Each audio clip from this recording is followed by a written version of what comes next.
Good evening, everyone. Welcome to OOFS, Out of Fuel Simracing, a Le Mans Ultimate League based in North America. I am Nitin Murthy. I will be your host today. And today's race is looking like a good one. The track today, of course, the Circuit de la Sarthe, the host of the 24 Hours of Le Mans, probably the most popular endurance race in the world. Also one of the oldest tracks in the world, currently running its 15th layout and running for well over a century at this point. And, people will probably remember Le Mans from Ford versus Ferrari or, the World Endurance Championship and its exploding popularity. The format today is a GT3 and LMP2UR multi-class race, 55 minutes with double fuel burn and tire wear. So expect strategy to play a big part of today's race. The track today, the Circuit de la Sarthe, as mentioned, quite one of the longest tracks in the world at about 13.6 kilometers or about 8 miles long.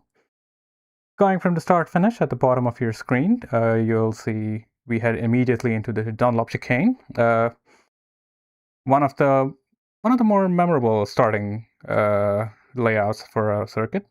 From there, we head through the S's down to Tour Rouge, a very fast right-hander, which is crucial to nail if you want to get a good run onto the Mulsanne straight, or the Hunaudière, as the French like to call it. Down the Mulsanne, we do have two chicanes.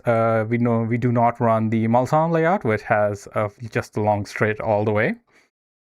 The chicanes, both very similar in terms of speeds, but quite different in terms of approach, and also offer up a good chance for drivers to draft and maybe set up a move into these, as well as the Mulsanne hairpin at the end of the straight. From Mulsanne, we head down to Indianapolis with that insanely fast and equally terrifying and exciting right-hander right before a hard braking zone. We then head into the slow left-right of Indianapolis and Arnage, and then head down to the Porsche curves. Quite challenging in the GT3s as they are very on edge, especially you'll see a few of the mid-engine cars and rear-engine cars struggle through here. But much easier to take in the LMP2, so expect some sort of multi-class shenanigans on these corners today. Of course, Porsche, karting, and Corvette, all very fast but quite different, which makes it quite the challenge. Heading to the end of the lap, we enter the double chicane of Ford, another place where some sort of outbraking or moves can be set up. Or, of course, the exit of Ford leads to the start-finish straight, and that is another decently sized run heading into the hard braking zone of Dunlop. We can head over to the broadcast now. So, that's me. You probably don't want to see me sitting in the pits. Got about 6 minutes left in free practice right now. The driver is getting warmed up, making sure everything's working all right, and making any final setup tweaks. Is Cacciadoring going very, very wide at Corvette. We have a yellow somewhere. I don't see where though. But yeah, good chance for everyone to get dialed in, get ready, and as we head into qualifying, Michael Landry has set the fastest lap, the 3:29.133. That is pretty fast for P2UR, if I'm not mistaken. In the GT3 field, we do have Dakota Botello as the early pace setter in practice. Easy Jackman not too far behind, but that does look like a pretty big gap. But you got to remember, again, this is a 13-kilometer long circuit, 8 miles long circuit. So we will have gaps that look a lot bigger than what they actually represent, if that's the right word. So a 1 second gap isn't really that big, because there's a lot of places where you can gain or lose that time. Checking in the chat, we do have a tuna fan. There's Mr. Baker. Welcome, sir. Hope your move is going well. I'm really excited to see you be racing at this championship soon. Take a look at some of the other cars. Last week's almost winner, Willie Mangrum, currently fourth. But of course, practice session, times don't mean too much either here, so probably just getting everything sorted out and testing a few final things. And look at Tuna real quick. Yeah, Justin Fortuna in the Red Stank, the OOFS Cult Classic. Coming down to Mulsanne Chicane 1. Taking a rather middle of the road. Oh, I think he's just warming up his tires then. Or waving to the broadcast. I'd like to think of it as he's waving, but that's just me. Taking the chicane pretty well. Really using the track limits on the second apex as you should. Ah, that Mustang sounds glorious. Mangrum has gone back to the pits. It showed he was out of control. Michael Landry as well having a few struggles, although he seems to have recovered fine. We do have two Mercedes pretty high up in practice. The Mercedes is a pretty good car around here, you know, probably apart from the McLaren. So it'd be interesting to see how they fare. So before we do have about 3 minutes left and a lot going on, so I can explain the quali format to you real quick. Is there anyone on track? You can always look at Hans Montes. Oh, that's a nice livery. Where was I? I digress. The qualifying. Today's qualifying is a 25-minute affair. So the first 12 minutes are reserved for GT3s. After the 13-minute mark remaining in qualifying, any GT3s that are not on the lap already have to pull into the pits. At the 12-minute 30-second mark, so 12 and a half minutes to go, we will have the LMP2s go out to do their qualifying. The 30-second gap is mainly just to make sure that an LMP2 doesn't accidentally catch a GT3 as they go on their outlap. Also important to remember, no tire warmers. Richie Wood has also gone into the pit. Empty Garney practicing a pit stop real quick. So, give me a second. I'm not sure what's going on here. You can just look at that. Yeah, knocking off a few cones. I don't know what they did to him, but okay. Hey, Baker, really, yeah, looking forward to having you here, man. I hope, and good luck with uni. I didn't realize.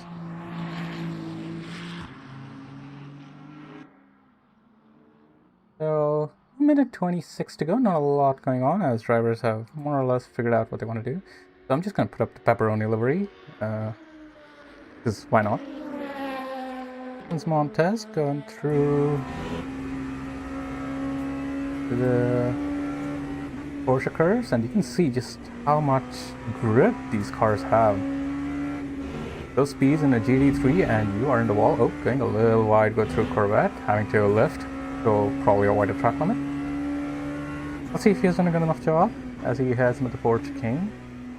This is probably the place where the LMP2 will be pretty sketchy as it transitions into low speed. Yeah, definitely an exit. And yeah, he did invalidate his last, so that's unfortunate.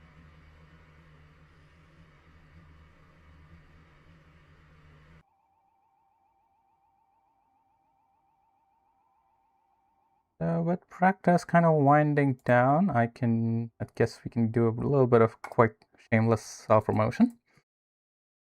Tonight is the second round of our multi-class championship, as I mentioned, P2 URs and GT3s, 55 minutes and double tire and fuel usage. So essentially a mini enduro, almost 1 hour 50-minute enduro in real time, if we looked at the tire and fuel usage. And the schedule, as you can see on the left here. We do also have our sprint championship, which is more of a 30-minute quick race that we do every Wednesday. Again, schedule on the right. GT3s only. Really designed for newer drivers to really get used to the game, and also for our rookie drivers to get a bit more seat time. You do see a lot of overlap between these championships, but We do have quite a lot of spots available for the sprints, so if you want to register, head on over to the Discord, link in the description, and we'll get you started from there. Practice has ended, and should very briefly be heading into qualifying, and I will bring that to you shortly.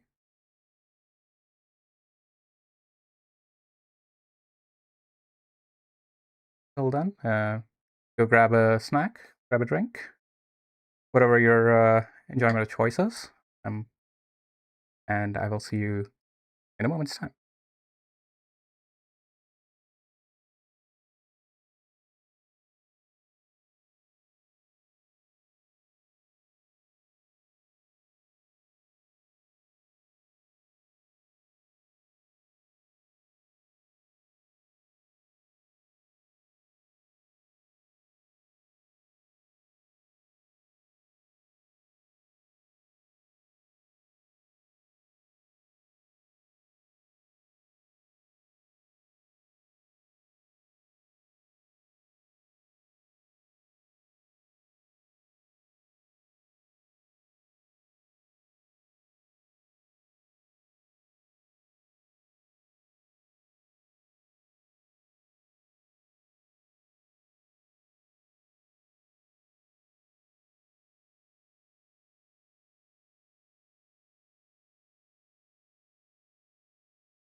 And we are starting qualifying. Guillermo Paré, our first driver out on track. Waiting, of course, for the green light at the end of the pit lane.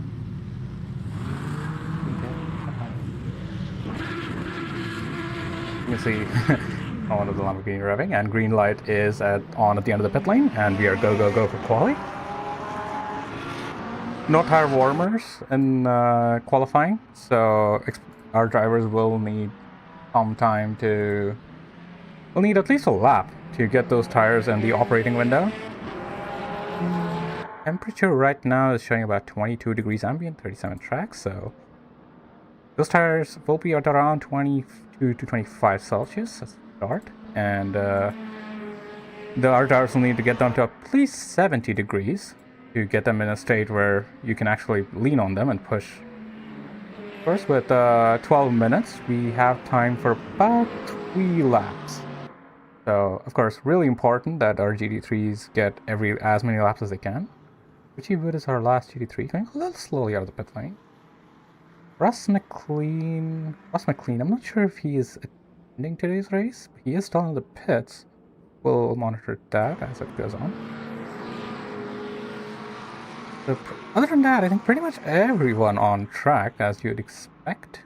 Russ McLean did go out, but then stopped on track. I'm not entirely sure what happened there. We do have a yellow. I don't see where that is though.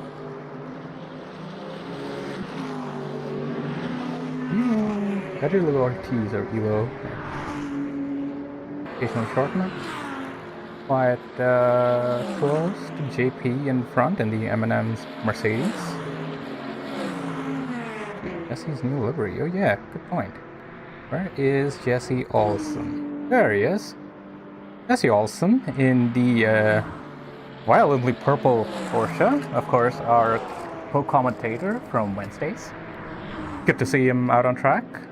That is a striking livery, if I may say so myself. And I mean that, of course, in the most positive of ways. Let me see if I can get our third-person view so we can take a closer look at his livery. Technical difficulty folks, please stand by. Right, so you can see, first, shouting out the sponsors, as I did, and with, of course, the eggplants on the side. That is a good livery. So clean. I am a bit of a sucker. I know that people sometimes like liveries that are a bit more involved. I'm personally more of a sucker for really clean, well-done liveries like this with not too much going on. So yeah, shout out Abe Wozniak for this livery. He makes some great designs if you ever want to get a livery done from him, you just, all you need to do is ask.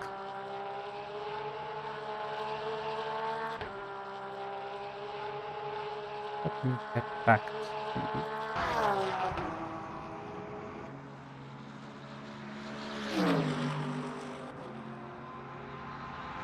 yeah. Yeah, Harrison, the Baker, sorry, getting the two mixed up. Dakota Botello did a 58.5 yesterday to take pole. That was an absolutely unbelievable lap from him. And we did have a pretty good fight, if you want to go back and watch that, between Dakota and Willie in front. Well, they are pretty close on track here too. Alright, so our first GT3s. That's interesting. Yeah, so that's Guillermo Perez. That should be our first GT3. Getting ready to start a lap, heading into the Ford chicane. Nice and slowed down and going. We can go on board to see a lap. So coming down the start-finish straight, nice full power. You really want to get on power early to maximize everything you can on the straight. Of course, a little trickier on the cooler tires on the first push lap. Getting it turned in, taking a liberal amount of curb. Going through in second, and nicely done. Very controlled exit.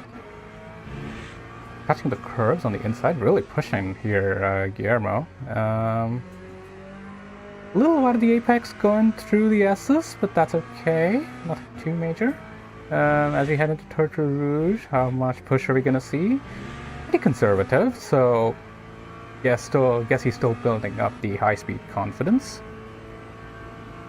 Coming down the Mulsanne straight, heading towards the first chicane. Let's see what kind of speed he hits. 70, 80. Going up all the way to 286 briefly. That's pretty good for the Corvette, considering the gearing that it has. Taking the chicane pretty well, using track limits basically as you'd expect. And he is on down now to the second chicane. By the way, do not worry, we are not missing any sort of action from the other GT3s. It's been pretty clean so far. Now, the instant I say that, we're going to see a yellow flag. Coming down the second chicane, braking very late. Wow, that Corvette is much better on the brakes than the cars have tested, at least. Taking it nice and wide on the exit there. Okay, you want to get on the throttle early and really push it. No real track limits other than the grass and the wall. So making good use of the track limits, as our coaches usually say. Use all the track. Heading down to the Mulsanne corner, where does he brake? Ooh, right near the apex of that first part of Mulsanne. All done, nicely on power, car looks stable. Not doing Corvette things. A little odd, but you know, we'll take those.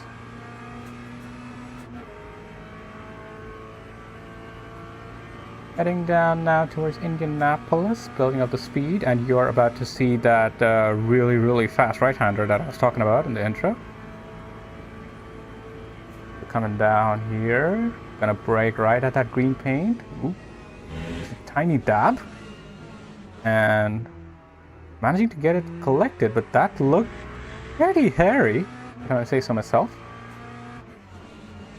Braking nice and late for Arnage. Nicely done. Getting a little more careful on throttle, probably. Of course, Indianapolis tends to do that to you. Coming down the straight, heading towards Porsche. This is going to be an interesting one to see. How brave does Guillermo go on his first push? Pretty heavy dab of brake, but doing okay. Seeing a lot of rotation in that Corvette. Back end really on edge. Oh, a little bit too much speed going into karting. Or on the exit of the second Porsche. Going into Corvette, not really using that inside curve all too much, but still keeping it within track limits, I'd say. As we head into Ford, to really finish off this lap. Can he keep it going? Going really wide on entry, opening up the corner. And really wrestling that car almost. Getting down to first and heading that sausage curve, I think, having to hold off his throttle a little bit. That is a 402.0, not shabby at all. Of course, Dakota Botello immediately behind him does a 359.9 and pulls over. Probably saving tires. Something else to mention about the multi-class format is that we do have limited tire sets. Essentially, the tires you run in the optimal strategy is to run the tires you do run in quali in the first stint of your race. So Dakota doing one lap and saying, you know what, that's good enough, and parking it in the garage. Behind him, Casey Jackman is in a 401.225 and Grayson Head with a 401.399. So both Mercedes pretty close in performance. What Corvette's not too far off them though. Oh my goodness, Grayson Head with an incredible save on the exit of Turd Rouge. Ooh, that was a little scary coming from a Mercedes driver. It really does scare the bejesus out of you, to use a more American term. Ronnie Greathouse has had a moment a while ago, but it looks like everything's fine. Oops. Lugo Ortiz is just hanging behind Grayson Head, I believe that's in front. He has done a 401.4, so clearly that Corvette has got the pace to be competitive. We'll see how this quality session develops as our GT3 leader is in the pits. I think everyone else is on track except Ron Haslip and Rich Spoon. Did go out on track, I believe, but has boxed. Anyway, back to some outside views. I only see from the inside. Yeah, I'm taking a very nice way through Mulsanne Chicane 2, and now heading towards Mulsanne Corner. You're seeing. Well, one of the drawbacks is I can't really see deltas. AC has not improved Sector 1.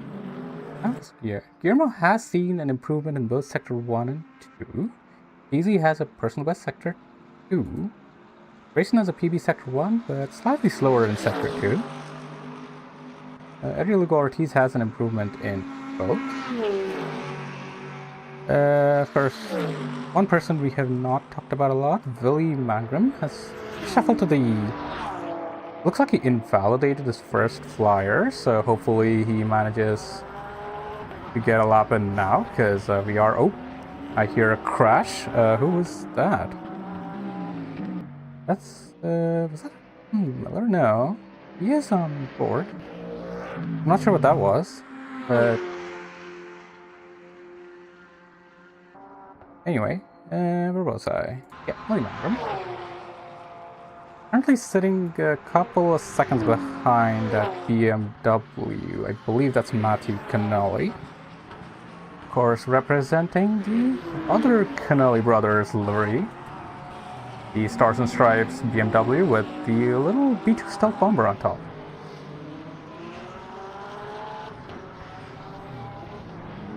Reading through chat a little bit. Yeah, for first lap on your tires, that is really good from Dakota. I think he may have done a Vettel Singapore 2013 and just done pole and said, I'm parking it and watching it from the sidelines. And yeah, great save from Grayson there too. Impressive stuff. There's Grayson Head, not inexperienced in the Mercedes in the slightest, coming from, as of course, Competizione in the Mercedes as well. I've raced him, I've had some fun battles. You have a yellow, or who that is for. I don't see one yet. Probably just people finishing their outlaps and stopping. As we do see the E2s start to go out on track. Oh, that might be why the yellows kicked in. They're all waiting at the end of the pit lane. Charlie Ortiz is on a 4 minute 0.2. Jackman with a 4 minute 1.2. Oh, Willie Mangrum though, on his final flyer, manages to get a 4 minute 0.026 to put him in on the front row. I don't think there's anyone on track to beat him apart from maybe Jesse Olsen, but he has completed his lap. I don't believe he should be out there, but I don't know. Maybe he's just cooling down. The rest of the GT3 field has pitted. Willie's the only one. He is now parking up. Richie Wood entering pit lane. Good to do a little bit of pit entry practice and qualifying.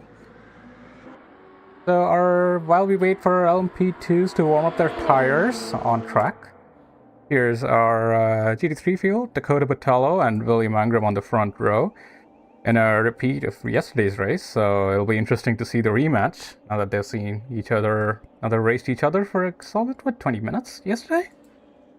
Adriel Lugo Ortiz and Guillermo Paré make it an all-Corvette second row.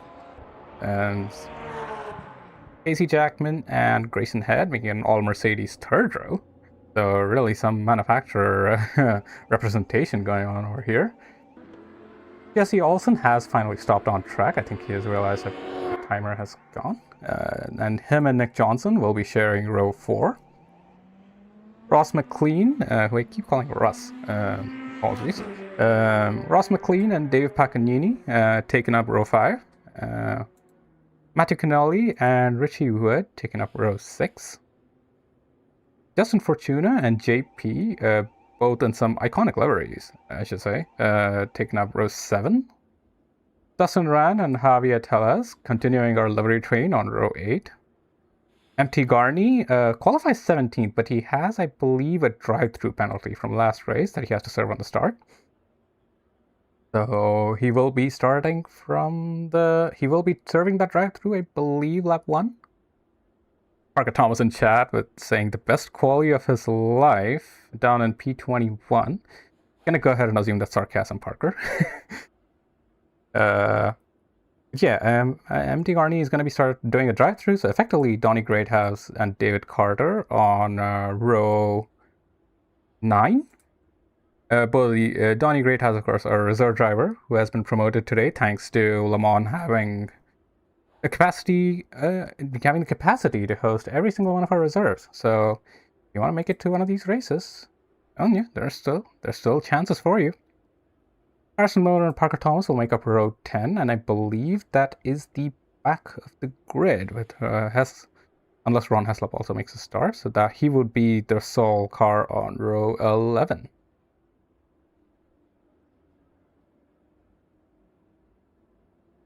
By the way, the LMP2s are still kind of filtering through. We do have a couple of GT3s still out on track. No, hold on, never mind. That's just the standings kind of messing with me.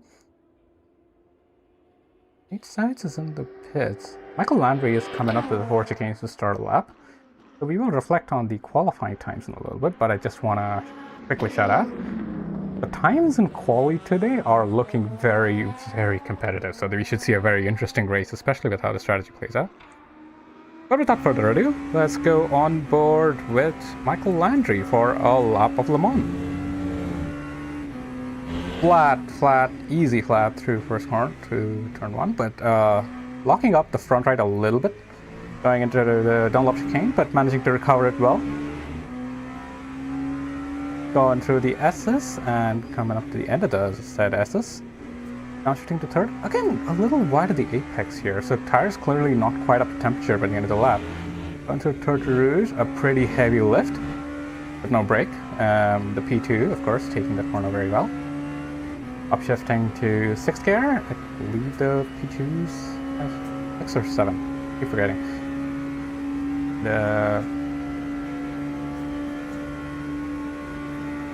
Through to goes the first chicane, hitting 328 kph.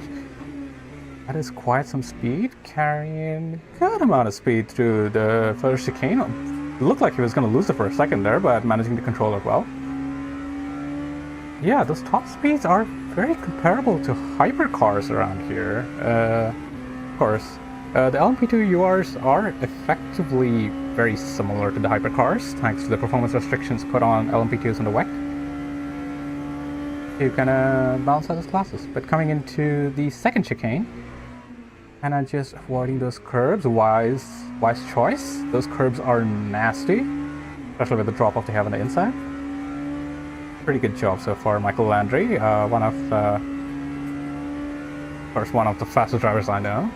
But still pretty new to LMU and finding his feet a little after the first round. But doing well so far in quali. Nicely done through Mulsanne, cutting the corner there to gain every little bit of advantage. Of course, perfectly legal. You do not get track limits that easily at Mulsanne. Now coming down to Indianapolis, how hard do the LMP2 URs send it? Of course, a lot more downforce compared to the GT3s. But still, requiring a tiny bit of brake and lift, and ooh, wow, that looks so sketchy, but Michael Landry doing incredibly well to hold it. And of course, the speed of the E2s comes at a compromise of braking, but it does pretty well actually. So coming through to now coming down to the run to Porsche, this is where you really see the difference between the P2s and the GT3s. Coming down to the first Porsche, a little tap of the brake, staying in fifth, earning a lot more speed than I would. Going through, oh, flat out? They're okay. That is a hell of a run. Down 15 to fourth for Corvette, and doing a very good job. Coming down to the fourth chicane, braking very late, very aggressive. Oh no! And right at the end, Michael Landry just losing it on the brakes. Doing very well, by the way, to keep it pointed in the right direction, but I don't think that's going to be a valid lap. Oh, but it is? Okay. Apparently he did enough to lift there. Good job, Mr. Landry. And that sets the benchmark, 330.105, but I wonder if anyone behind is improving. Donovan Bailey coming up to the line at 330.166. Ooh, just about. Rick Cachadorian, our winner from round 1, comes home and sets a 329.885 on his out. So, let's stop there, Greg.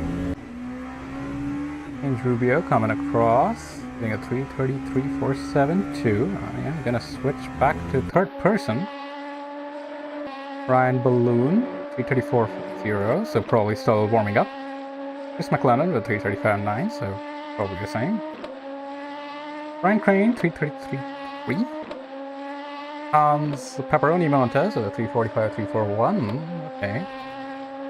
Donovan Bailey has returned to the pits and is planning to start another lap. I'm not sure that's going to work out. Well, the full speed lap is a 3-minute 30, but he has to warm up his... Oh no, wait. If he puts on his used set already, he will have the time for another run. That is going to be pretty close. The Cachadorian is currently going through chicane 1. Michael Landry is going through chicane 2. We will see a few more laps. Well, it was like I snuck up to 4th place. Well done, sir. So, this is still pretty close for the top 3 of P2s, of course, depending if Donovan Bailey gets another lap in. But Michael Landry, of course, keep in mind that he did have the pretty big moment at the 4th chicane, so he definitely has some time to find. And he is setting the timing screens alight to purple sectors so far. Cachadorian has improved his first, but he might have invalidated sector 2. So he's going to have to race to the line to get another lap. Oh wait, he's not crossed sector 2 yet. My apologies. He is about to cross that now. And it has an improvement, but not purple. Michael Landry is flying through the first 2 sectors. So this... Of course, we do hope that he manages to get a clean lap in. Oop! And as I say that, Michael Landry with another massive moment in the P2 on the exit of Arnache, doing very well once again to hold it and keep it together. And coming down to Porsche curves. He is going to send it better on the line, I think, a little bit compared to the last lap. Of course, flat out through the whole Porsche section, going through karting, and then through Corvette. No track limits on the exit. Hold on. He is gonna be heading into Ford now, and let's see if he can get the braking right this time. Does a much better job through there. Not having to bounce over, and he is looking set for a scorcher of a lap. Michael Landry coming across the line to do a 3-minute 28.598. Go on, that sir.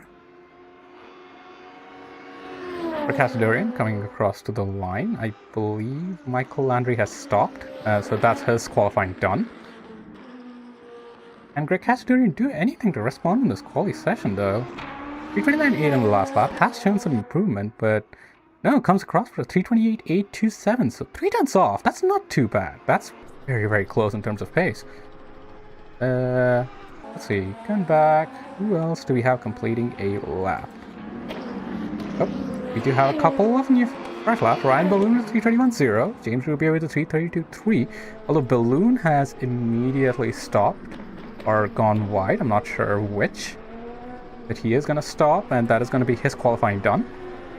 James Rubio has carried on for another lap, as have Greg Casadorian, and I believe Abe Wozniak is currently going through, has just completed a lap, I should say. Still in fourth. Did improve on his last lap, but we'll definitely be looking for a little bit more time in that LMP2. Chris McLennan has boxed, and Hans Montes is... Montes has started another lap. He did improve on his last to 335.0, but I'm sure there's more in that, Hans. Come on, buddy, you got this. While Nathan Sides is... Oh, he is out on track. But he's decided to pit, so he will be starting from the back of the P2 field. Daniel Jobbins is not racing this week, if I understand correctly. So now it's up to Greg Casadorian to try and find something in that lap.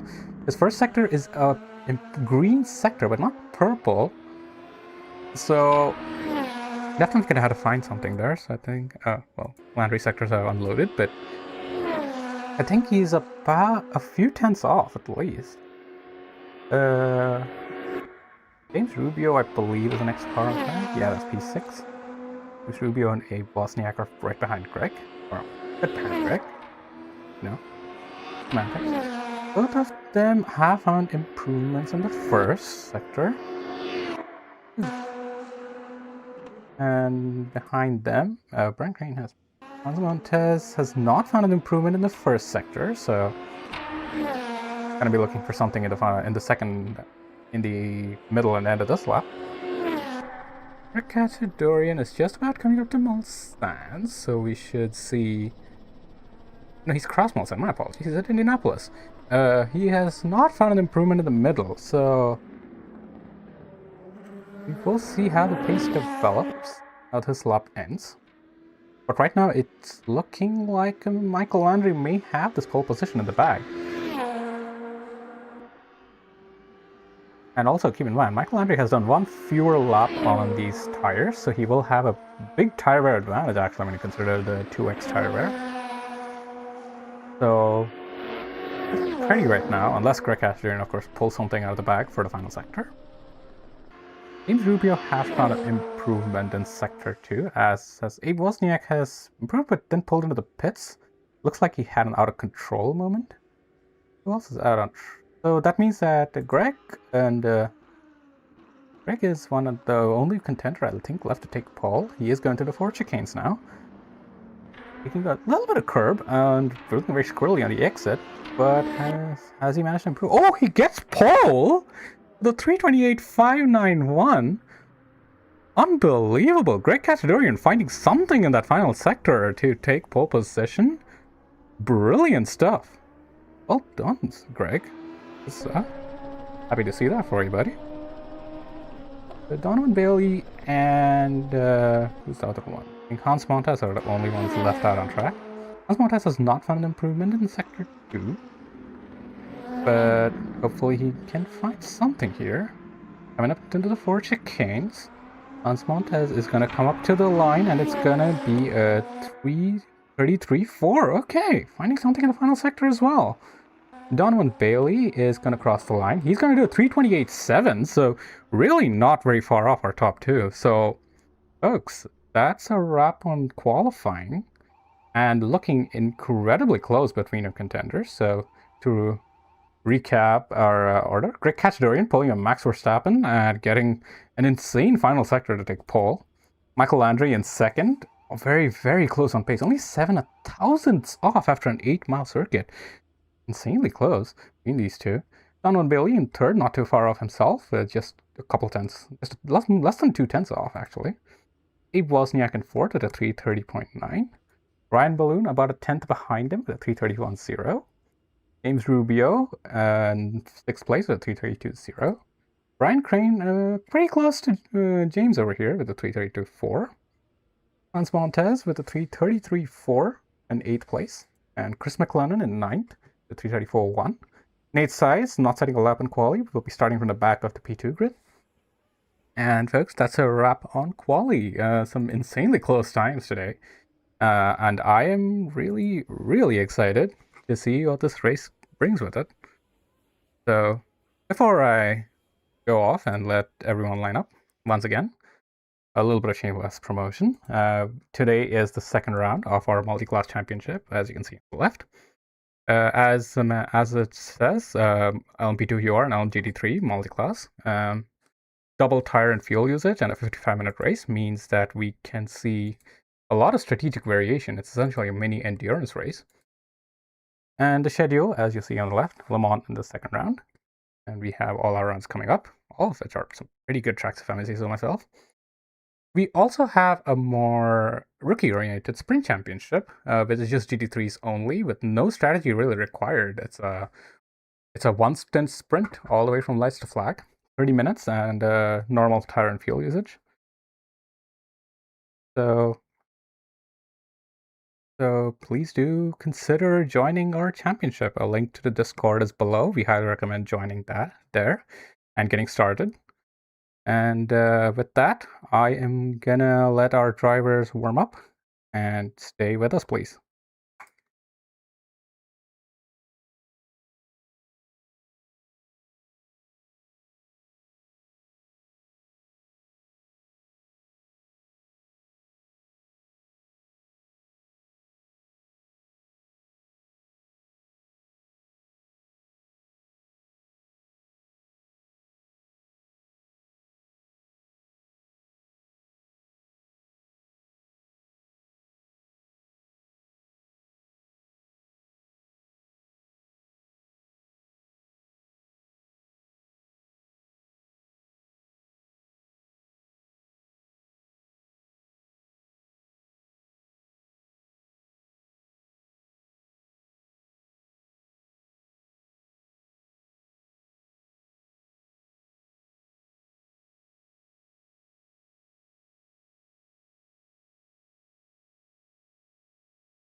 Welcome back, everyone.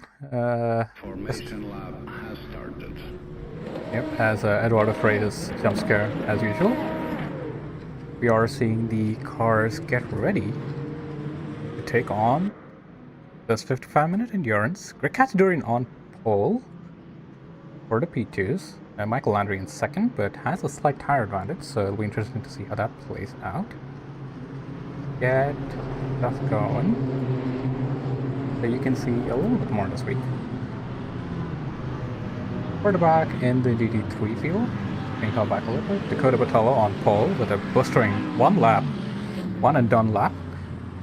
William Ingram on the front row alongside him, so it'll be interesting to see how this rematch plays out as well.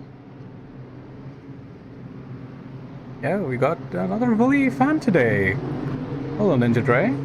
Good to have you here, sir. William Ingram has clearly got a lot of a nice fan following, and I don't really blame anyone. His overtaking moves this season have been fantastic. But we'll see what he can do today, as our field is coming down Corvette and heading to the Ford chicane.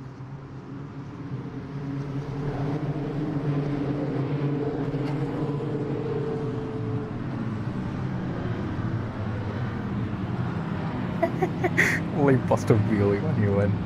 That would be something. Getting the Porsche to do a wheelie. If he does that, I mean, honestly.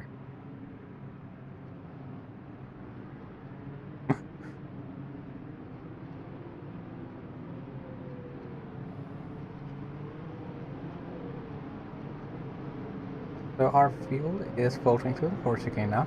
This is going to be a bit of a chaotic start because green flag goes live right about now-ish, and a lot of our GT3 field will still be in the middle of the chicane, so it'll be interesting to see what happens at this, in the first lap here. We are green, and we are go for race 2, and already we are seeing 3 wide from the GT3s and also the LMP2s. Hans Montes getting a good start right alongside Jade Rubio and Ryan Balloon. But out front, it looks like Greg Castorian has held on to P1. Donovan Bailey sending it on Michael Landry, though. Is he going to make that stick? Yes, he is. That is P2 for Donovan Bailey right on the first braking zone. And we are already seeing a couple of things. David Carter getting a stop-go penalty. I am not entirely sure how that happened. We are seeing the P2 field filter out pretty cleanly so far. A few positions gained. Dakota Botello has lost pole on GT3 in the meantime. Dropped a third. William Ingram has gone out in front, but he's got Adriel Lugo Ortiz for company in P2. Both these drivers being kept spots. Probably a mistake from Dakota at the start. We did see that 3 wide at the front of the GT3 field. And meanwhile, at the back, we are still seeing a bit of 3 wide action in the GT3 field. Oh, never mind, that's kind of dissipated, but we are seeing a lot of cars go through. And Nick Johnson looking for a move on Casey Jackman. Is he going to make that? No, not quite. Hasn't got quite enough overlap, but manages to stay behind and not lose too much time. Up front, meanwhile, Donovan Bailey is drafting Greg Castadorian pretty hard going into the second chicane, but doesn't quite have enough for making overlap. You know, Ryan Balloon and Abe Wozniak as well in the back. They're getting pretty close. This lead pack of 5 has kind of got stuck in the draft, but fortunately that's left James Rubio quite vulnerable now. Car 9, that's Hans Montes. Having lost a spot as Nate Sides has made a pretty blistering start from the back of the P2 field. He is in the draft though, so looks to gain more in the long term. Or is he gonna try and bank it now? No, Hans Montes being sensible and kind of staying behind. Grayson Head, meanwhile, has come up to fourth. Has overtaken Guillermo Paré. Casey Jackman has dropped a couple of spots as well. But Casey Jackman, he is getting sent on pretty hard by Jesse Olsen. Or he's sending it on Jesse Olsen. I think that the latter is the more correct interpretation.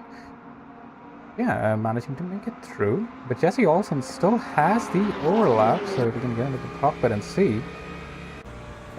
Yeah, it's just in the mirrors of Casey Jackman, really trying to get in, just trying to make himself known. Probably pressure Casey into pushing a little too hard on these tires that are still a little cold starting out. So coming through Indianapolis though, Jesse backs out, so probably the smart decision. So a train has kind of started forming. Oh, we see a bit of gravel kicked up on the yellow flag. Empty Garni, I believe, out of control. Oh, and that is a huge hit for Empty Garni. I hear another, yeah, that's him trying to get going again. But that is absolute disaster at the start for Antigone. And it'll be quite the achievement if he manages to get back to the pits with the rear wheel missing. Up front, William Ingram still holding on to the lead. Elo and Botello are both sitting in behind. At the P2 field, nothing much has changed since the opening skirmishes. Harrison Miller, meanwhile, has had a moment. I do see some damage on the front right fender. Could probably spin into the wall. He has, but he is still. Oh no! Harrison Miller going wide at Corvette. I'm not entirely sure what happened. I was looking at the standings, but clearly Miller is struggling a little. Please rejoin safely, sir. And he seems to have done so. Being very responsibly off the track and joining carefully. But that has been a very rough end to the first lap for Miller. Meanwhile, oh no, Dakota Botello has spun! Oh no! Our sprint winner from yesterday and the podium finisher from last week is now down to 12th, maybe even 13th if Dustin Ryan can get past him. And it does look like Dustin Ryan had the overlap for a second, but decided to back out of it. Pretty sensible, wanting to conserve your car as much as possible. We've got some trains going on in GT3. A lot of big position gains in GT3, by the way. We had a pretty chaotic first lap, all things considered. Dave Paganini, by the way, up to 7th, doing very well, close to the head of this train that goes all the way from Jesse Olsen in 6th down to Richie Wood in 11th. Dakota Botello not too far off this train either, and with that McLaren straight line speed, I would bank on him catching up to this train and making it a P6 to P15 train just in the draft. While Grayson is getting pretty close to Elo, he's probably made a mistake of some sort because William Ingram has pulled a 4-second gap on Willie in the poly market. Indeed, he is doing spectacularly well this race. And meanwhile, Grayson Head in the background. Is he going to go for a move? Not quite. Choosing to sit back. And now, folks, we get to that point in the race where, now that the first lap has kind of filtered everyone into an order, we will see drivers start to try and save their fuel and save their tires and let the strategy start to work in. Most drivers are around the 70% mark for virtual energy, with the notable exception of Jesse Olsen, who's pushing pretty hard, so committing to a more aggressive strategy early doors, right, the looks of it. And we will see how that plays out. Of course, an extra stop at Le Mans is a pretty big time loss, but there's a couple of cars going into the gravel over there. One of them being Justin Fortuna. And Javier Tellez in the background, with Ron Heslop right behind him. Ron Heslop, by the way, had made a pretty good start. It has dropped back down. I'm not very sure. No, he has made up 5 positions. It's just not showing up on my timing. Sorry, my apologies. Ron? Yeah, Ron Heslop making 5 positions. Parker Thomas, after a pretty forgettable, after a qualifying session he would like to forget, has made up 3 spots as well. The big losers. Nick Johnson has lost 7 spots from his start. Once again, apologies. We cannot really catch a replay live due to the pace of things going on around here. But yeah, a bit of a tall mountain to climb. Although it does say 6 positions lost and 7 positions lost on my management screen, so I don't know what's going on there. Meanwhile, the train for P6 is kind of starting to stretch out a bit. Dave Paganini is falling behind. I'd imagine that at least a part of Jesse's low E is he's trying to push and clear this train so he doesn't get drafted on. There's Jesse Olsen going a little bit wide through the exit of Porsche. Into Porsche, funnily enough. Yeah, all the cars really attacking the curb, so a lot of pushing going on here. So our VE leader, if you want to call it that, pretty much everyone is on a similar strategy. Dustin Rand is doing a pretty good job at 64%. Ron Heslop, I believe, has also... Will he start from the pit lane or something? He's up at the 65. If he hasn't started on the pit lane, that's very good. But the clear difference in strategy. Okay, there are a couple of people on Jesse's strategy as well for full push. But that's JP and Richie Wood down in 13th and 12th, respectively. Willie Mangrum, by the way, setting a 4:01.0 that lap. Adriel Elo in second, only doing a 4:03.6. So Willie is pulling away from this field quickly. Oh, as Javier Tellez has had an off, I believe that's into that exit of Dunlop. I'm not sure how he get the gravel trap on the right there, but probably may have something to do with the braking into Dunlop. Meanwhile, Casey Jackman getting very close to Guillermo Paré. He is pretty early on the Mulsanne. So maybe this looks like a move that could be coming. The Mercedes with a good bit of top-end grunt. That big V8 twin turbo managing to outpace what I believe is a naturally aspirated small block in the Corvette. Oh, I may be wrong though. I'm not a big Corvette nerd. But yeah, Casey Jackman getting that move done pretty easily and moving up to 4th place. Gaining the spot from where he started. Grayson Head is also getting pretty close to the other Corvette, leading Corvette of Adriel Lugo Ortiz. Or is it just the other Corvette? Might just be the other Corvette, as David Carter has retired. As Grayson Head pulling alongside. Again, that top end of the Mercedes showing through, but Elo is going to hang it around the outside, which turns into the inside. And that gives him a pretty good run. These two are still side by side, exiting the second chicane. Brilliant battling here that we're watching. And they are still side by side as Grayson starts to edge out a little bit, but Elo in that side draft. Ooh, getting super close and touching doors a little bit. Nothing major, but my goodness, this is a great battle to watch. Who's going to be the last on the brakes here? It looks like they're both not backing out. Although eventually Elo manages to hold on to that position. This is incredible stuff from Adriel Lugo Ortiz, holding off a Mercedes that is so much faster in the straights, but just cannot seem to outmatch the Corvette under braking.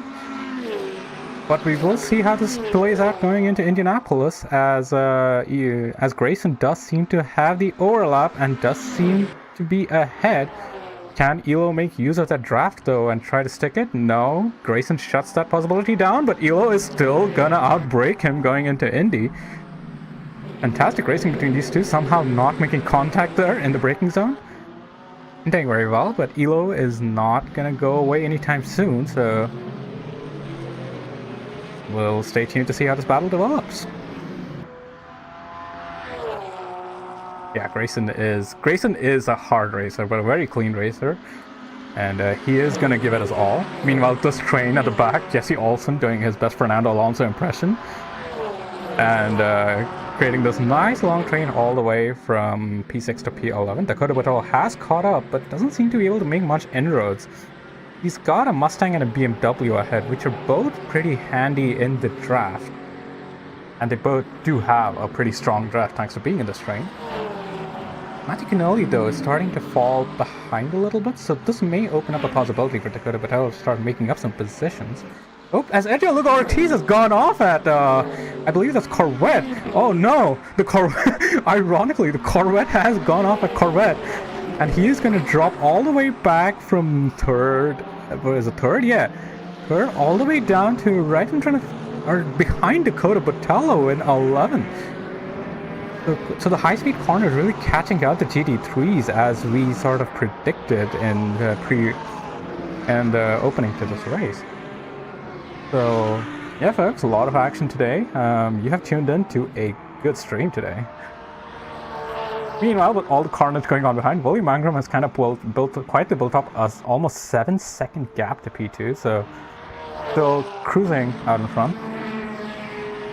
So with the GT3 settling down a bit, Dave Paganini in the middle of the chaos is still keeping up with Jesse Olsen, but it's not quite able to use that Mercedes straight line speed against him. But of course, in terms of VE, doing a lot better than Jesse in front, so that suggests to me that there's a bit of lift and coasting going on. Dave Paganini playing the long game, doing a pretty good job at it. Meanwhile, yeah, we have not been giving enough attention to the P2 field because of the crazy stuff going on, but Great Cachadorian has been holding his own, despite Donald Bailey being constantly in the draft for the last 2 laps. Almost laps 3 laps, now that I think about it. So those top 3 are still very close to each other in the P2 field. As Ross McLean goes a little bit wide, opening the door for Matthew Kennelly. Justin Fortuna has had a spin in the first chicane. Probably hit that curb or something, but now he's fallen behind Nick Johnson down to 14th. That's gotta be rough. As Matthew Kennelly has got the run on Ross McLean. BMW also a pretty strong car in the straights. And is he gonna be able to get that move done against the Porsche superior braking? He is. Managing to stay out in front, but does he hold it? Yes, he does. Good job, Matthew Kennelly. Of course, younger brother of Andrew Kennelly, our Season 2 GT3 champion. Behind Dakota Botello has gotten past. Edgio Lugo Ortiz is actually attacking Dakota Botello. Surprising, as in front we have Ross McLean trying to come back at Matthew Kennelly. Are we going to see a bit of action? Oh, Michael Landry, by the way, has spun. Oh, we will get to him. Oh, that is at Dunlop. He's fallen off that lead train and down to 5th. You know, these cars have managed to hold position, so I'm not entirely sure. Chris McLennan has crashed. This is going into...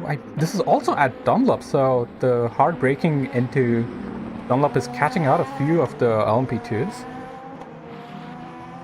Hey, we have someone in 31st. What is that? Oh. Huh, not entirely sure what's going on there. Anyway, Javier Tellez, meanwhile, is side by side with Harrison Miller, who we did not give much of a shout out in yesterday's broadcast, doing a brilliant job coming up in 7th. He is currently battling for 17th right now with Javier. Doing well, holding his own, going into Indianapolis. We will see how this battle develops as well. It's one of the closer ones on track. Oop. As Brian Crane has looped it, going into the first chicane. So a lot of... Oh, I believe there's another P2 involved, probably. Oop. Who's that? Or it might just have been him by himself, and I'm mishearing the engine noises. Rich? Oh, Richie Wood has now gone off, going into... Where is that? I believe that is in the Porsche curves, probably... yeah, for entry to Porsche. It's all kicking off here, folks. Not entirely sure what's going on in parts of it. Justin Fortuna is closing in on Nick Johnson as well. As Dakota Botello is closing in on Matthew Kennelly, who has lost a position to Ross McLean. I'm not entirely sure what happened there. But Dakota is in the draft. Is he going to go for a cheeky send into turn 1? He's making himself known. Matthew Kennelly, though, holding his own, doing very well. To hold off Dakota Botello. For now at least. We'll see what happens when we get to the Mulsanne Straight. Meanwhile, Justin Fortuna has gotten past Nick Johnson. I'm not entirely sure what happened there. Man, I really wish at times like this stuff this game had a ball replay feature that didn't break every time I tried to make it work.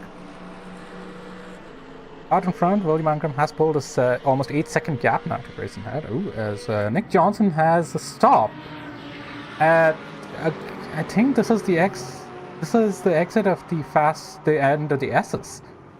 So clearly that Lamborghini is not cooperating with Nick. Having lost the position earlier to Justin Fortuna, he's now had a Lambo moment going into the S's, it looks like.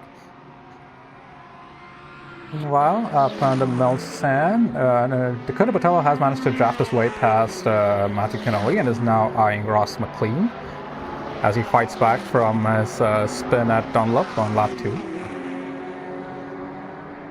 He has got the draft, he's got the McLaren, and he is probably gonna go for it. Is he? Yes, he is. And he is probably gonna have the move done going into the first chicane if my experience serves me correctly, and he has. Adriel Lugo Ortiz in the background, by the way, trying to get past Matthew Kennelly, but Kennelly doing a good job of forcing Euro into the tight line. We'll see how does that end. So As they are going side by side, Magic Cannoli doing a great defense there, holding off the Corvette that had the draft and looked like he was trying to scare him a little bit into the position, into getting into position. But now we do have a pit stop. James Rubio coming in for the LMP2. It's a little early, but I assume he's gone for the more aggressive strategy. As Michael Landry also entering pit lane. Meanwhile, Greg Castadorian and the remaining, in fact, top 5 has carried on. We will also see the pit stop start coming up for the GT3 field. Their fuel usage is about 18% a lap, so they are all on their pit lap pretty much. Jesse Olsen, he should have made a pit stop pretty early though. He has stayed out. I'm still on a similar strategy to these guys, so well done to him. Pacanini in the back behind him has about an 8% VE advantage and within a second. Of course, the way VE works out in the pits is about a 4/10. Oh, as Ross McLean has gone into the wall or something. Oh, has managed to stay out of the wall, I should say. Well done. He was pretty sideways going out of Arnage, but he has held it very well. Meanwhile, the battle between Elo and Matthew Cannelli is continuing, but I assume nothing's going to happen of it until we get to the pits. But like I was saying, Dave Pacanini has saved up a good bit of VE compared to the cars around him, and about a percent of VE is equivalent to about 4/10 in the stops. So if he can nail the stop, he has a real chance of jumping Jesse Olsen in the pits. And from then, he has the free air, because Jesse Olsen, of course, about 4 seconds behind Casey Jackman and really holding up the strain. As we do see all the GT3s come into the pits now. William Ingram and followed in by Grayson Head, Guillermo Paré, and Casey Jackman. Yeah, we'll see a pretty clean stream, I believe. Yeah, oh, Magic Cannoli going really wide on pit entry there. But managing to hold it. Oh, I hope he's managed to get it stopped in time for the pit speed limiter. As yeah, every GT3 has entered. That's Harrison Miller just making his way in now. So with the GT3's pitting, let's have a look at the front of the LMP2 field for a little bit. Donald Bailey still within about 8/10 of Greg Castadorian, so well within striking distance if something were to happen with Greg. And behind them though, the gap, Ryan Balloon 15 seconds back, although that might be exaggerated by people pitting on different laps. We will see where Michael Landry comes out in relation to these guys. Michael Landry is still in the pits. He is getting rotated around now and getting ready to go. Oh, pretty close with that Porsche on exit, but manages to stay ahead. And as everyone filters out of the stops, who's got the positions? Ross McLean has managed to jump a good few cars. Oh, Nathan Sides is retired? Oh, apology, I'll get back to that. But, yeah, Ross McLean has done the same strategy as what he did yesterday, and elected to not put tires and just splash and dash this first stop, and gain a few track positions in the process. He has gained, I think, a little bit, I don't know how much he bargained for, but it has worked out brilliantly for him. Jumping all the way up to second. Dave Pacanini, as I was mentioning, has managed to get that VE Delta to his advantage and jumped Jesse Olsen in the pits. So well done to him. Well done, Dave. Dakota Botello, though, is right behind him, so he'll be giving him some interest, although Dakota going very wide on the end of the Mall Slam. Ross McLean has been passed by Grayson Head, so probably had a slightly suboptimal exit out of Turtle Rouge. Or maybe it's a deliberate tactic to try and get the draft and try and save some fuel. If it is deliberate, that is the most 5,000 IQ play I have seen. And I respect him for it.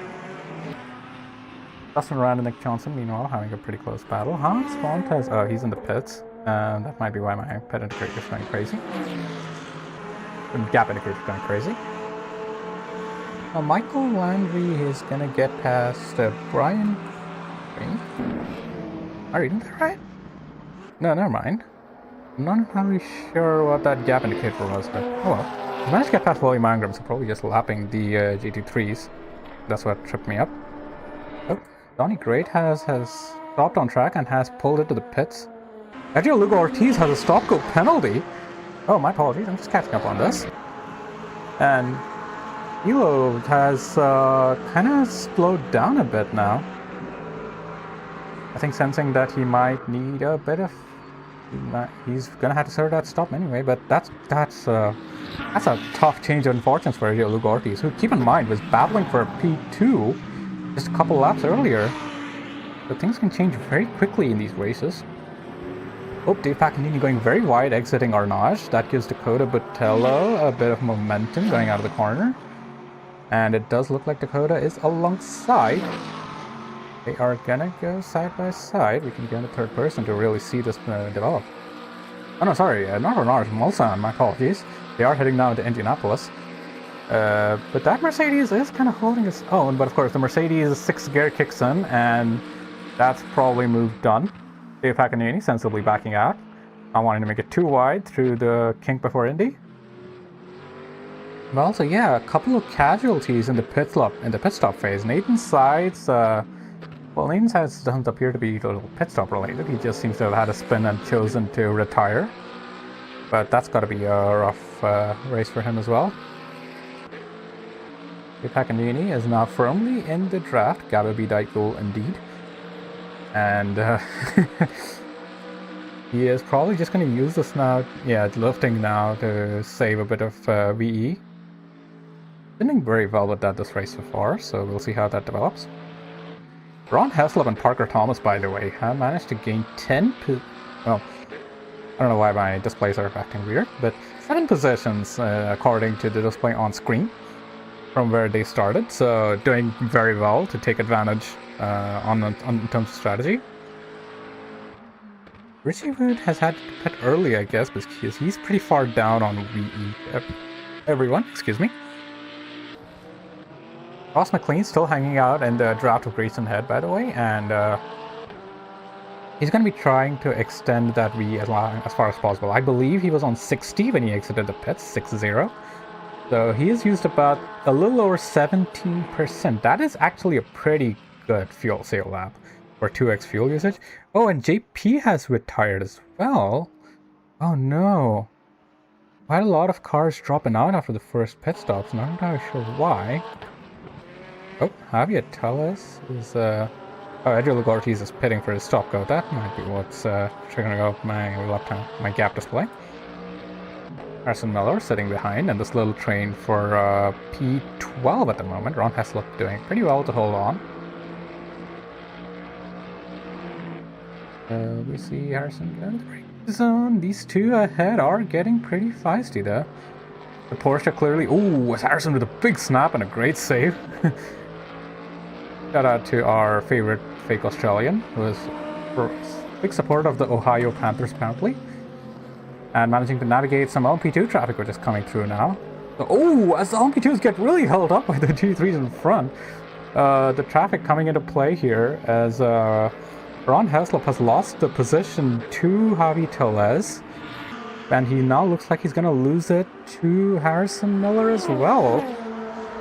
So getting really hard done by the LMP2s there. So that's unfortunate. Ron Heslop in the what I assume is a Lando Norris McLaren livery. Looks very cool. I am a big fan of that, especially because that is inspired by Arsenal. But Ron Heslop, meanwhile, speaking of pulling away, has pulled ahead of Harrison Miller. Man, that McLaren is something else in this race. It's an insane advantage to have. Parker Thomas is now going to have some LMP2 traffic coming down to the second chicane, but I think they're going to clear him well before the braking zone. So he's managed to gain a bit to the cars behind, just thanks to the traffic being a little bit less crazy.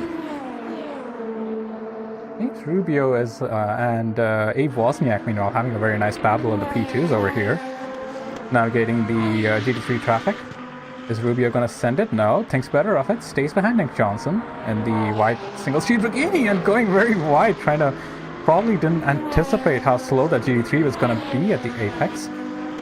And losing a bit of time to Abe Wozniak. Let's hope he can catch that gap up. The leaders as well. Oh, Donovan Bailey with a big snap coming out of Mulsanne. As a lot of these people in the P2s are just pushing so hard, it's insane. And these two have been going at it for the whole race so far, so it's about 20, almost half an hour now.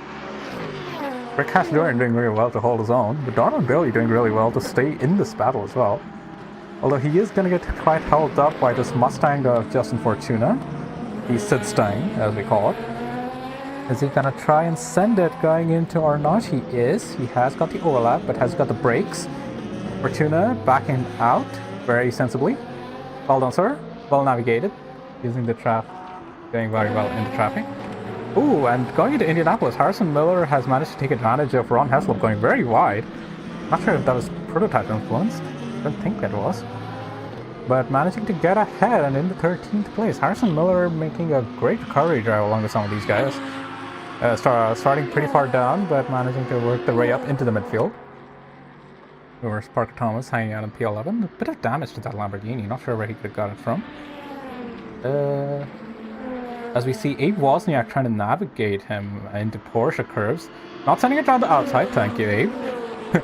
But we'll see what James Rubio does. He does send it around the outside, but that is probably the best spot in the Porsche curves to send it around the outside. So, well done, gentlemen. You have navigated the GT3s pretty well in an awkward spot. And of course, that's a big thing with the multi-class racing here, is that we're all trying to be as clean and respectful as possible. Glad to see these guys holding it up very well so far. I haven't seen much of an incident with P2 and the GT3, other than, you know, Heslop getting a little bit hard done by the P2s passing him. Ron Heslop, speaking of, has spun going into the Ford chicanes. He is gonna resafe jointly behind Dustin Rand, who has worked his way to P15. Let's say he's positioned down on the screen. Not really sure what's happening there. Meanwhile, at the front of the GT3 field, while William Mangrum has kind of built up this insane lead of 11 seconds now, Ross McLean doing incredibly well to stay in the draft of Grayson Head. Justin Fortuna has lost it going into Torture Rouge, very slow through there. That will open the door for Lil P. Thomas to catch up to him. 8 tenths, 7 tenths, 6 tenths. Just about gonna back out of it, I think, Parker. No, he's still gaining. 5 tenths now. Not sure why the gap stopped for a second. So we will see how this move develops. If Justin Fortuna has had a bit of a confidence shake-up, or he is gonna be able to hold it. He does pretty well.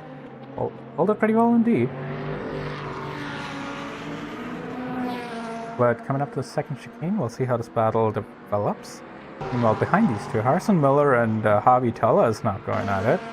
Harrison, of course. Harrison got past Ron Heslop and also has gotten past Nick Johnson at some point. I'm not sure where that happened. Meanwhile, Ross McLean has kind of lost the I was about to say DRS, the slipstream to Grayson Head a little bit. Although no, he's not too far off getting it back. But I would assume that Ross is going to pit in this lap. They have only 13% left. I don't think that's enough to complete 2 laps.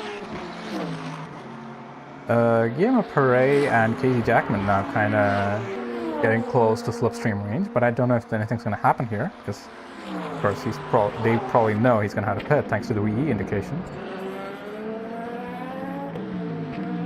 Lil P and Justin Fortuna going into Mulsanne. Oh, Lil P with a bit of a Lambo snap, as starting to see. You might think it's mean to name it Lambo snap, but I'm just speaking completely from observations. Meanwhile, Adriel Lugo Ortiz, and you got a feel for him, had a brilliant start and has fallen down.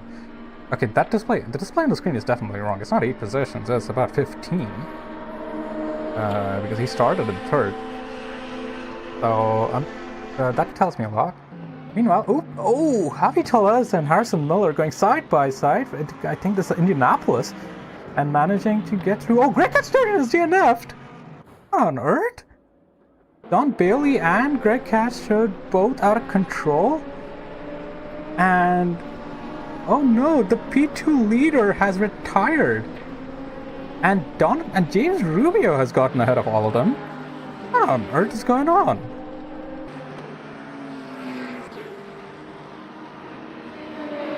Man, that is a big surprise for Greg Cacciatore, and that changes the complexion of this race completely. And James Rubio has now got a 5.5 second gap to Don Bailey. Oh, as Abe Wozniak gets a big moment following a GT3 into the fourth chicane. Please be safe, sir, and he manages to do so, not beaching it on that little incline. Don Bailey has managed to get is lapping Dakota Batalha. Batalha we know has worked his way up to 5th after spinning and rejoining in I think 12th. So good on him, making some good progress up the field. This last lap is valid, so I can't really see how he's doing pace-wise. Dustin Rand getting close to Nick Johnson. What happened in this battle? So, apologies for cutting away from this, but the DNF appeared. The DNF happened. So, in the meantime, Harrison Miller has got past Javi Tellez. And we do have Lil P. Thomas still hanging around behind Justin Fortuna. Justin Rand is as well closing in on Johnson. So let's go to their GT3 leader meanwhile. Give him a bit of a shout out, because we have kind of ignored him the whole race. Willie Mangrum with an 11-second gap to P2 in GT3s in a commanding lead, and has a bit of a VE advantage as well. Doing very well, if I may say so myself. Well done, sir.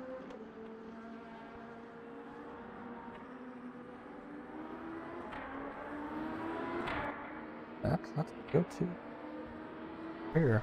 Ron Haslip and Richie Wood are about to get into a bit of a battle, although they are on slightly different strategies. Ron with about a lap more virtual energy. Ooh, as Hans Montez getting very close to Brian Crane. P2 is right behind them. This is going to get spicy. 2 position battles, 2 different classes, both heading into the first chicane. Everyone being respectful about it. The gap still allowing for that as well. Hans Montez is going to lose a little bit on the exit here, as Brian Crane managing to lap both GT3s in the straight. That is probably the best possible ending we could have had to this little conflict that was developing.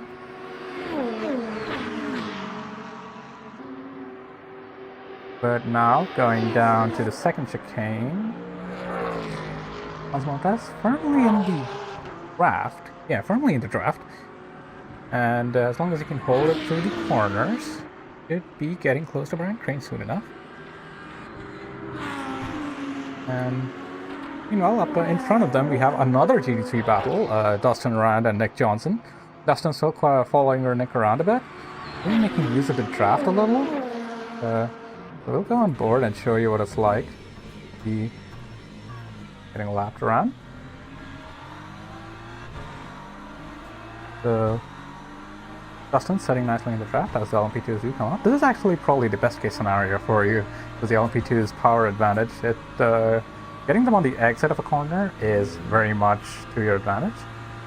Although Dustin is gonna close up, is he gonna try and sniff for a move? He is looking around the outside. Nick Johnson has gone to the inside, and we will see what he does. That defensive move seems to have made Dustin back off, and so the order remains as it is.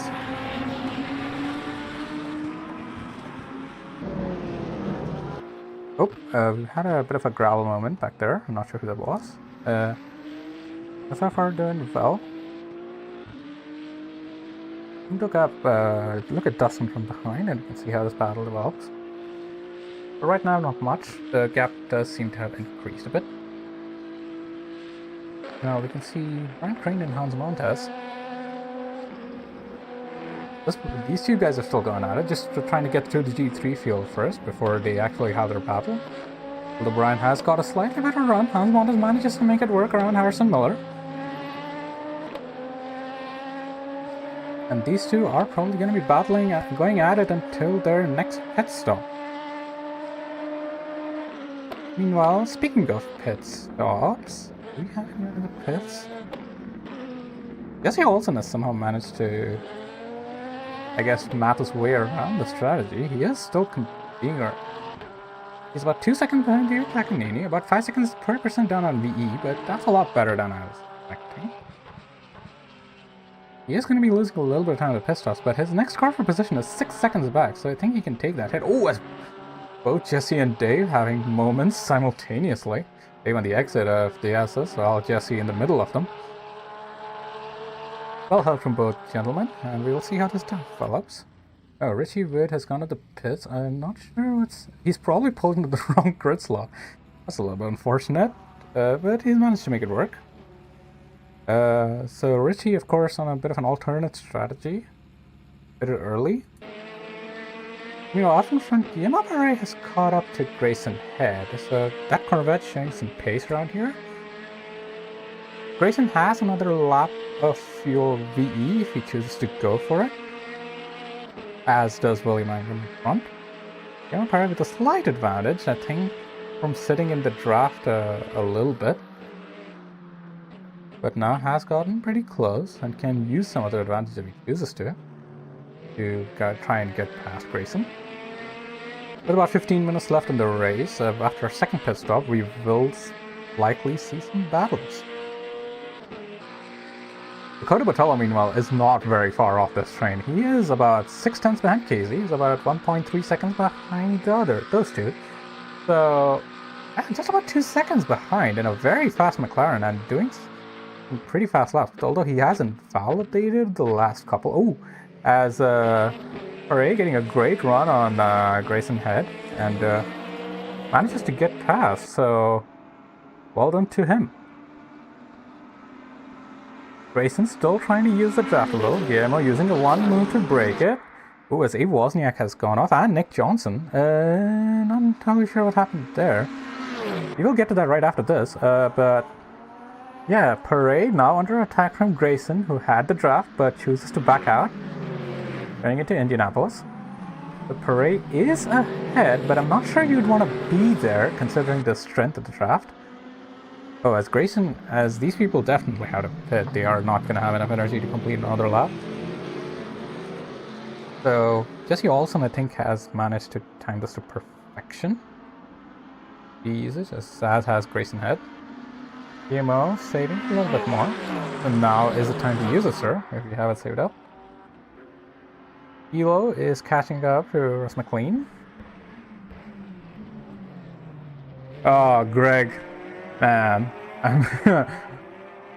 I'm so sorry. We didn't see what happened, but I'm assuming there was like a LMP2 moment as Donovan Bailey has spun off, gone into Dunlop, or in the middle of Dunlop. That does look like another LMP2 moment. Man, a lot happened very quickly in that time space. Abe Wozniak also had a moment. That means that right now Ryan Balloon is leading? Am I reading that right? James Rubio has pits, so that might be why. But the front of the pack has been opened up quite a bit for the LMP2s, as we're seeing. I'm seeing like, oh, as Dave Paganini, oh no! Has had a moment going through Corvette. Oh, and all that work has unfortunately come undone for Dave, as he's now he's lost about 10-ish seconds, and he peels into the pits. Hopefully that advantage comes back to save him a little bit. Well, Dakota Botello has the furthest forward pit box. That's why I saw him kind of first. Ryan Balloon. Oh, Greg, that sucks, man. Yeah, this game is really weird, man. In mid-engine cars, we go too slow. Yeah, it's yeah, that's a rough way to go. I'm sorry. I'm sure it'll be better. What are we at? Next Interlagos? Yeah, I'm sure it'll be better there. Well, William Ingram has managed to exit the pits. Dakota Botello has jumped to second. Clearly some tire change shenanigans, as Casey Jackman and Guillermo Perret are side by side in the pit lane. So another shuffling of positions. I think Botello has fueled up to only 80%. 12 minutes remaining, 3 laps. That might actually be enough. So everyone else kind of filling up. Everyone filled up to 100% has lost a little bit of time there. Great thinking from Dakota to only fill partially. Ross McLean on the alternate strategy on 62% right now. He too may just be able to make it to the end. Well, 18%. If we by chance get... Well, right now Ryan Balloon is going through Indianapolis. He has to stop again, I'm pretty sure. So, if in effect our race leader, I think, is James Rubio. He is currently going through the... what is that? Oh man, I kind of messed up my track map, so... He just went through the second chicane. That's what I was wondering something was off. Always something in the broadcast chat. Greg. Oh, so we've had a moment ahead of James Rubio. Who is that? Abe is looking a little slow coming out of Mulsanne. I'm gonna lose that position. He's not made a pit stop yet. Second pit stop yet. So that is effectively Rubio being a pit stop ahead of Abe Wozniak at this point. Ooh. And Abe has had a rough time of it the past few laps. Of course, going out of control a couple times in the last... 3 times in the last 5 minutes, if I'm doing that correctly. So... Yeah, definitely a rough race. Ryan Balloon is in the pits. I assume that's Don Bailey is also gonna get in. We'll be playing pretty wide at the exit of Arnage, but make it work. Well, in GT3s, Matthew Canali on Javi Tellez is the closest battle we have right now. And Dustin Rand is holding off Richie Wood. Not so far. But meanwhile, the gap at the front, by the way, has come down to 5.5 seconds. It's Dakota Botello now chasing Willie Mangrum for the win. The question is, it does look like Dakota has enough fuel to make it to the end of the race. He does have a bit less than Willie, so a slightly lighter car. And with the McLaren, so can he actually do the reverse of what happened yesterday and catch up to Willie in time to challenge for the win? We will keep an eye on that battle as it develops. Meanwhile, for the podium in GT3, Guillermo Paré and Casey Jackman going at it. Meanwhile, behind them, we have the LMP2 of Brian Crane waiting to get past. Brian, very much in character, waiting to get past. Well done to you, sir. The pizza is the best livery, yes. We can go and look at it a little bit more. He is in the pits. And doing pretty well, Hans Moll does for himself. We will see how he fares as he exits the pits. I think he's still going to be in fourth, as the next car for position is Brian Crane. Those two have been going at it a little bit. And Brian Crane is currently going through Porsche.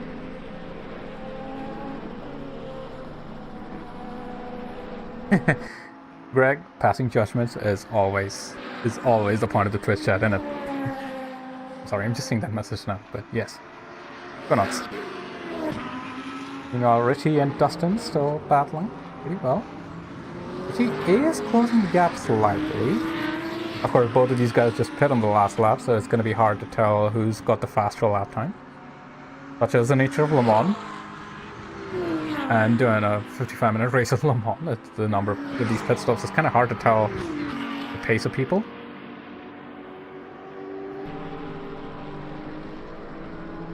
So, Connor Thomas, meanwhile, I have to shout him out.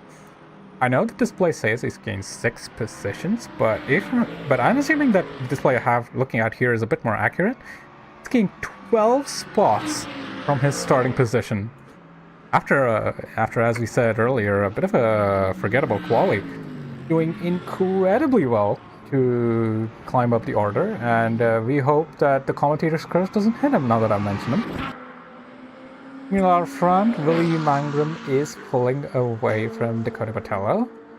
6.3 seconds the gap now, so still some time, still about 7 minutes to go, still a lot to happen in this race. As these two are still fighting for the podium, Casey Jackman and Guillermo Paré to make sense. We have a bit of a train for P11, Javi Tellez, Tuna, and Matthew Canelli. Dakota is Willie's kryptonite. Well, yeah, you'd think that. Right now, he is not making much of an inroad. We'll see. Still a long way to go in the race.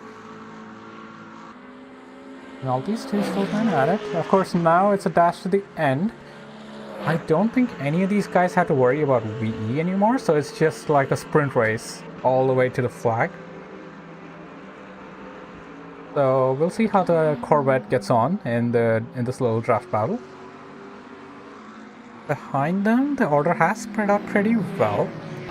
Oh, Javi Teles has been overtaken by Tuna, and these two are now going side by side. Matthew Canali may smell an opportunity to pick up the spoils from this battle, as Teles is forced a little bit onto the outside line. Gonna be a...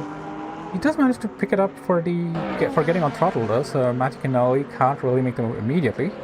Still has a draft though, so we'll see how this goes.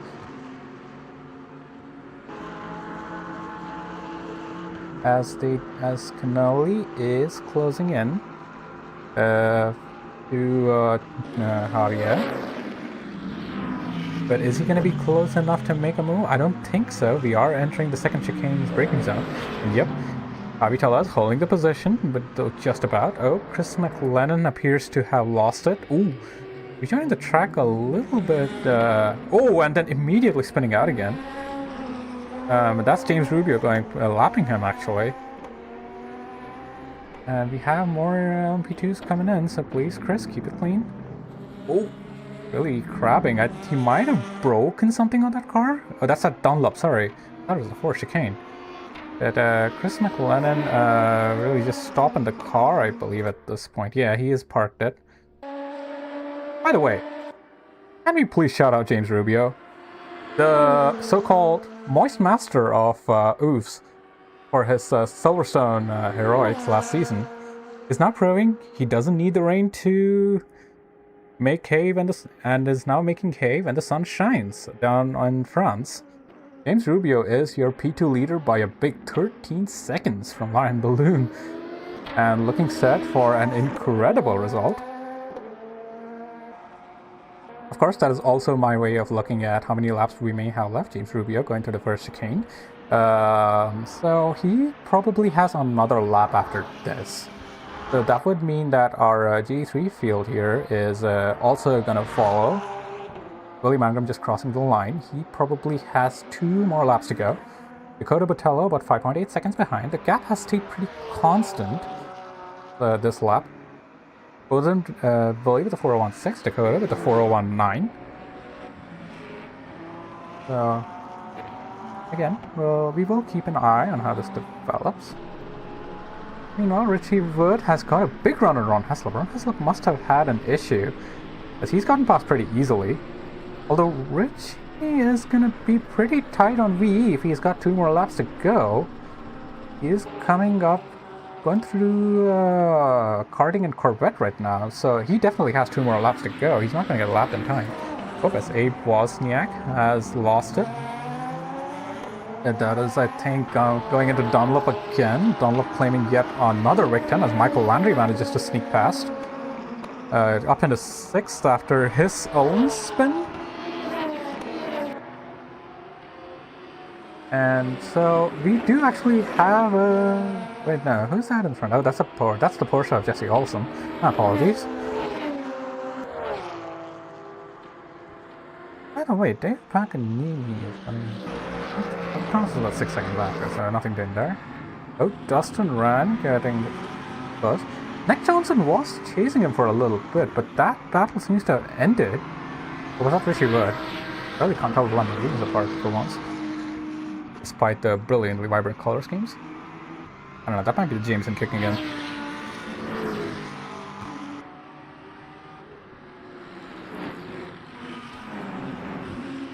That's better. Oh, as Ron Heslop running pretty wide at Mulsanne, not really lifting, but clearly still has a few track limits to expend. Dustin is going to be sitting. I believe this is the closest battle we have on track, apart from Abe and Landry. I will be keeping an eye on that as well. As James Rubio is crossing the start-finish line to start his last lap. So these guys all have 1 and about 1.6 laps, I think. Or 1.7 laps to go. So Dustin is still sitting in the slipstream. What happens? I can back. Still well within range to make something happen here. Meanwhile, the other close battle in GT3 is Justin Fortuna on Harrison Miller, the two Mustangs dueling it out. Of course, I'm going to keep this on board, just this one's for you, Greg. So just going to follow these guys around for a little bit. And I'm going to go on board and just appreciate the sounds of the Coyote V8 for a little bit.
Well, I'm gonna have to break this up, sadly. Nick Johnson has had a... Oh, well, he's got me going again. Alright, back to the Mustang.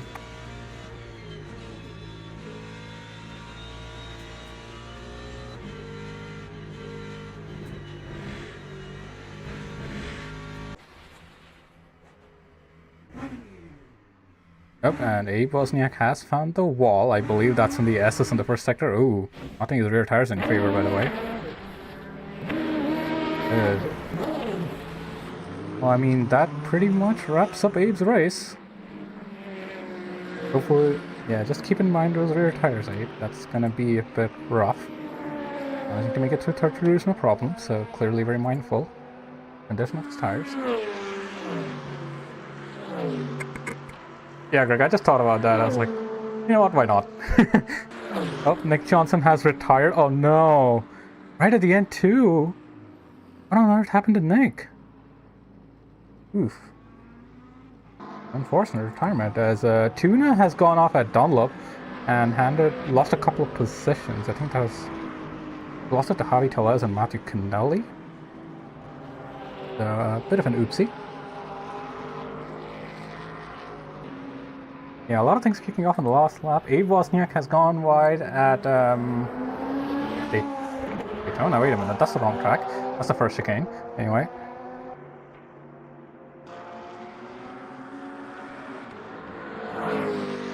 Yeah, yep.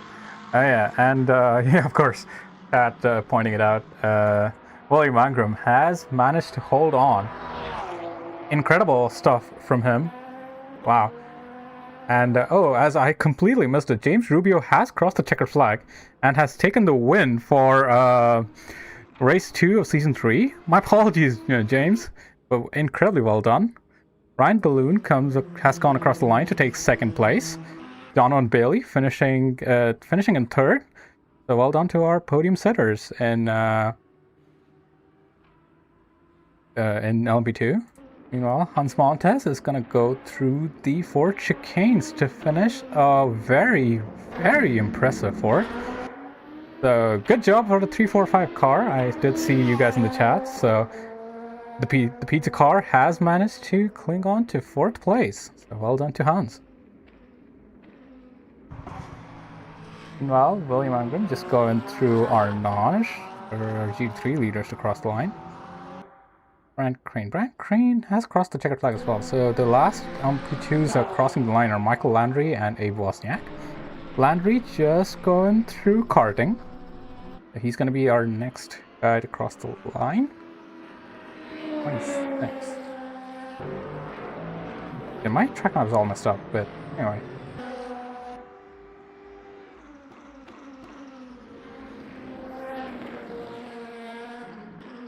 So, anyways, Michael Landry is gonna cross the line to finish in 6th. Ford P2s.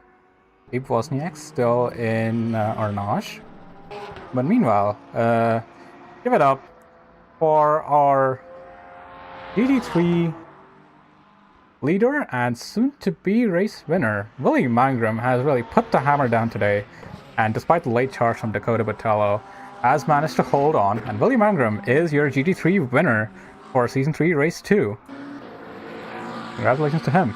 Dakota Botello with an impressive recovery drive to come back to 2nd place.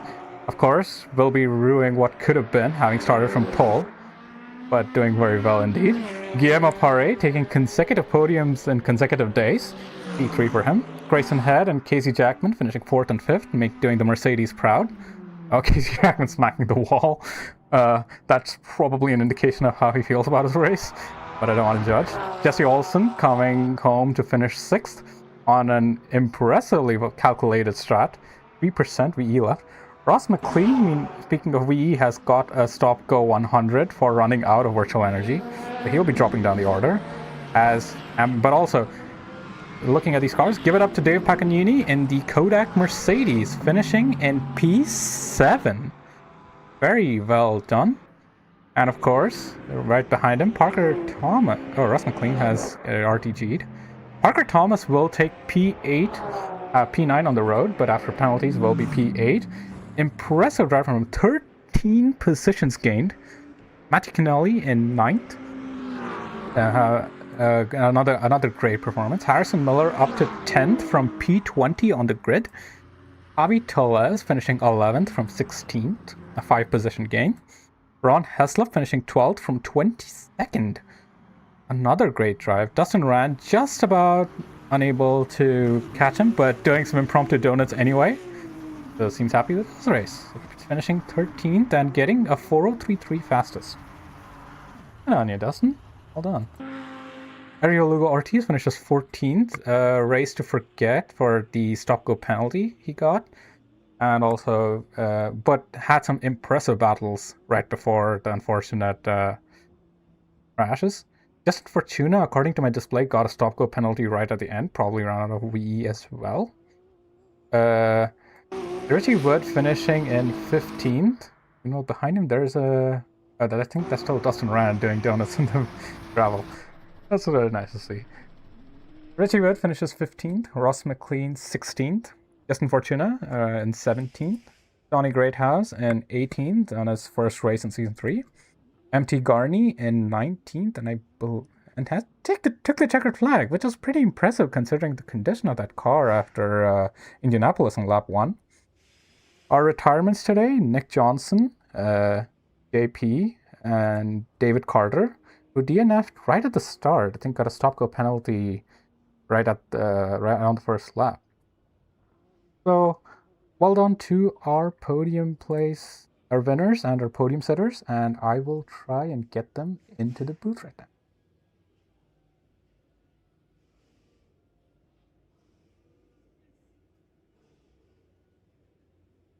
My strategy. Hello. Yo, hello there. Okay. I'm just trying to get who's P3. Don Bailey. He's not in the chat. Oh well, I will pull up Hans Montes though because he had a really good.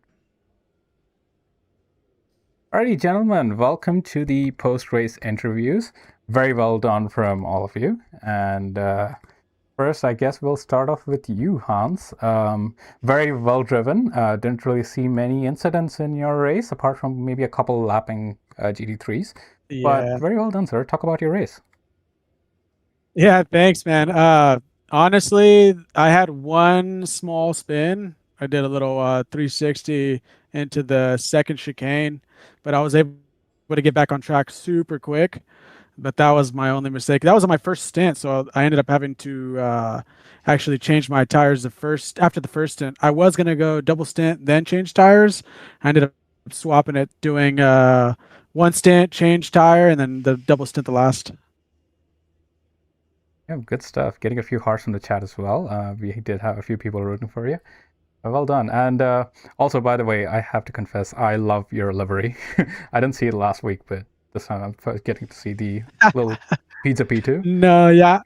I didn't have that livery last week, but I can't take credit for it. I didn't make it. I did get it on Race Control GG and their livery hub, and I plan to do that every week. Find somebody who made a cool livery and bring it out, show it off to everybody who wants to watch.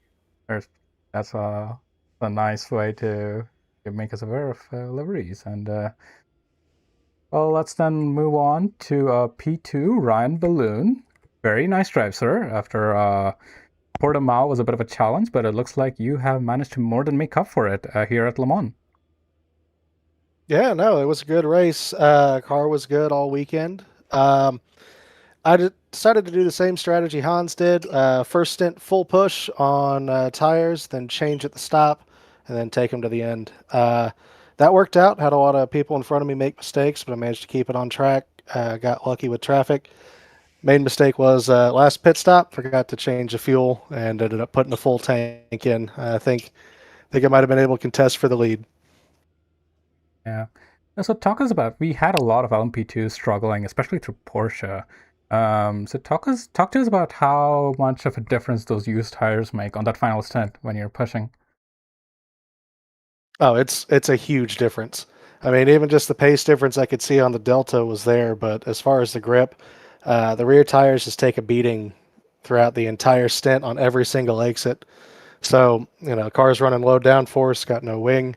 As we're turning into the corner, I mean, it wants to step out on you even with fresh tires. With used tires, I couldn't imagine. But well done to you, sir. It's a great result, and looking forward to see what you can do in Interlagos. Yep, thanks so much. Yeah, and so moving on to our LMP2 and overall race winner, James Rubio. Not just the Moist Master, but also the French Master now, if I can say so myself. Talk us through your race, sir. Yeah, I'm surprised. Normally, I need moist conditions to come alive, but I think honestly it was just not making any mistakes. I saw a lot of LMP2s make mistakes. I was chasing Abe at one point, and unfortunately, he got taken out by some traffic. So traffic management is also big when you're in the faster class. So really, all I did was I kind of pushed my first stint. I didn't take tires at all throughout the race, so I just pushed my first stint, started fuel saving. The second stint overfilled for my second pit stop, so my third stint, and then I just pushed flat out to the end. Ryan said he overfilled. I overfilled a little bit too, but he was closing me in. So I saw that maybe if he did his strategy a little bit better than what he was trying to, what he said he was aiming for something, but he ended up making a mistake. He probably would have been right there neck and neck with me. So honestly, I'm just kind of consistent most of the time, and that's how I end up somehow moving forward. I'm definitely not the quickest guy. I rarely qualify higher than fifth or sixth, but I make very few mistakes, it seems, and that's kind of just my key is just trying not to fuck up. Oh, sorry, trying not to mess up. You're fine. We're deep enough into the stream that a couple of swear words will fly by. We're not Sky Sports. We don't have to apologize.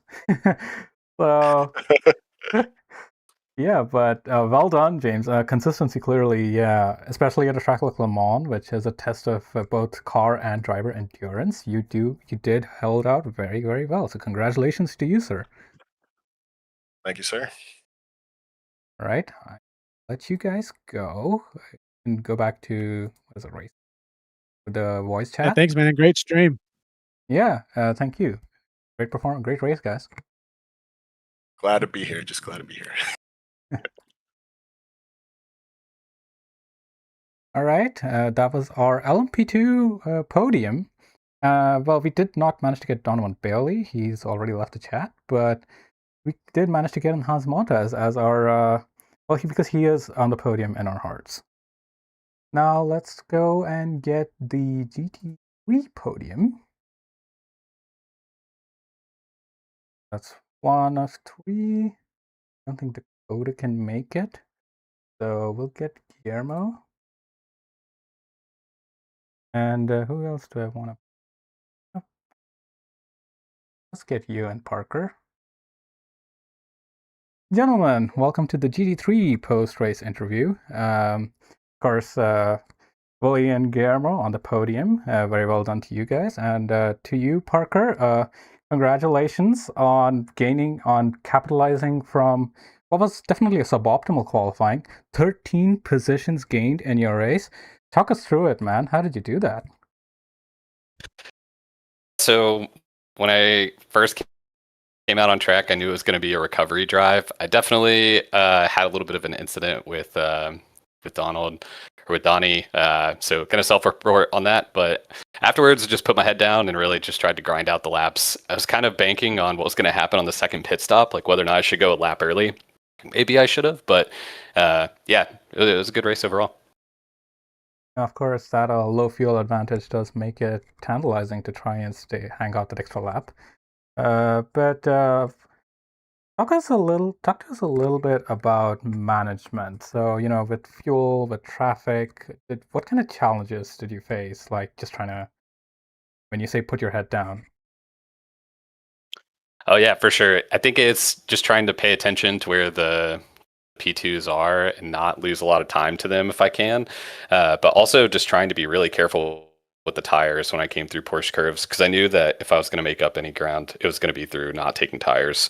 So I was just trying really hard not to scrub through there. And yeah, I think for the rears, it was pretty easy to just like stomp on it on exit. And my rears were in pretty good shape. I think they're in like the 80%, but fronts were struggling towards the end. They're in like the 60s. So, but yeah, I really think it was the tire care that made the difference. Yep. Of course, the Lamborghini we've seen not exactly the easiest, and you are the lead Lamborghini at the checkered flag. So well done to you, sir. Congratulations again. And thanks, sir. Now, moving on to you, Guillermo. Once again, welcome back to the booth, I should say, after yesterday's podium. Another podium today. You had some pretty good battles, both with the Mercedes as well as, I believe, Dakota as well in the pits. So talk to us about your race. I'm tired. It was a difficult, very difficult race. I was fighting in the beginning. In the beginning, I led by the Mercedes. I was saving my tires, and then in the end, I was pushing and I was able to overtake Casey and Grayson in the pits. Yeah, good stuff. So we saw, of course, the different strengths of the cars playing out. The Corvette pretty strong on the brakes, as you mentioned yesterday, but the Mercedes having that little bit of straight line. How much of a load is it? You do mention being exhausted by the end of this. How stressful is it to know that you've got a car that's faster in the straights and trying to manage that, working around that limitation? It's I have to change. I had to change how I drive. I was focusing on uh, hit, making the car doesn't slide. Make the car doesn't slide. Trying to not burn the tires. Keep the temperatures low and using that top speed. The top speed was the key. And yeah, you clearly did a very good job holding off both Mercedes and getting that podium. So well done to you, sir. Thank you. And finally, coming to our GT3 race winner, Willie, buddy, we've had multiple people in voice chat put their entire house on Kalshi betting you would win. Talk to us about that, man. How does that feel? It feels pretty good, man. Especially after the race last night, and being disappointed in the results. Felt good to get the lead and be able to hold it. Good stuff. And Cactus, how did you feel like after your first pit stop, seeing that there's no pressure from behind? Do you feel tempted to, just go for broke? Let's just try what we can, or was your instinct more, okay, we've got the lead, let's just chill and cruise with the flag? Yeah, I mean, I thought about it until I saw that gap get a little bit bigger after Tata Rouge. And so at that point, I felt pretty safe. I knew Dakota wasn't quite out yet, So I knew he probably had some tricks up his sleeve, so I was like, all right, I'm gonna have to worry about him.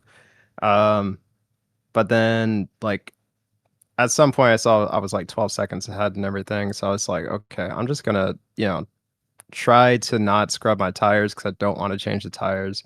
I'm just gonna go safe. I focus on the saying like in order to win a race, you have to finish a race. So I didn't want to crash out or anything. So yeah, just took it safe. Yep, and playing is the way to go. So I guess congratulations to all of you. You're free to either leave or I can put you back in the voice. So congrats, yeah, once again, congratulations. Congrats to you guys too. Thanks. See ya. Well, folks, that's our wrap on race 2 of the Multiclass Championship. We have reached the end of the live stream, and as I sign out, I would like to thank all of you for hanging out in chat with your kind, occasionally drunken messages. And yeah, I've been Nathan, we've been OOFS, and we will see you